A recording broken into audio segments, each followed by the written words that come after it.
নফসের উপর জুলুম করেছো, অন্যায় করেছো, পাপ করেছো, আমার রহমত থেকে নিরাশ হইও না।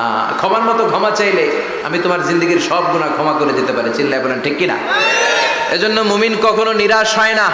আবার আল্লাহ বললেন লা তাইআসু মির রাউহিল্লাহ, আমার রহমত, আমার দয়া, আমার ভালোবাসা থেকে নিরাশ হয়ো না। ইন্নাহু লা ইয়াইআসু মির রাউহিল্লাহি ইল্লাল কওমুল কাফিরুন, কাফির ছাড়া, গাদ্দার ছাড়া, মুনাফিক ছাড়া আমার রহমত, আমার দয়া, আমার ভালোবাসা থেকে কোনো মুমিন নিরাশ হতে পারে। Never lose hope, never give up, never give up, কখনো আশা ছাড়া যাবে না। নেভার লুজ হোপ, কখনো নিরাশ হওয়া যাবে না। মুমিন কখনো নিরাশ হতে পারে। আপনি কত পাপ করেছেন, আপনি কত অন্যায় করেছেন, আপনি কত ভুল করেছেন, আপনি নিজের উপরে কত জুলুম করেছেন।